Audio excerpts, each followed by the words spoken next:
The evil, dark dragon blade. A legendary sword, said to have been carved out of the bones of a black dragon.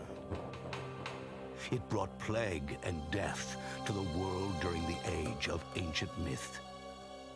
It has been sealed by those of the dragon lineage since the dawn of history because of its incredible capacity for evil, made possible by the souls of the vanquished black dragons that dwell within it.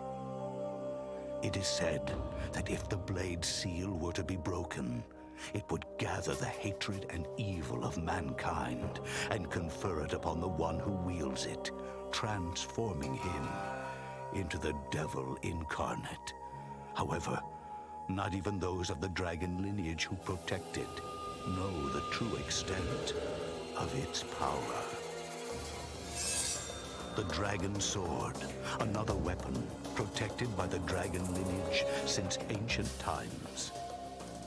This sword, which is said to have been used by ancient warriors to slay the black dragons, is now handed down from generation to generation in the Hayabusa ninja clan, the modern descendants of the dragon lineage.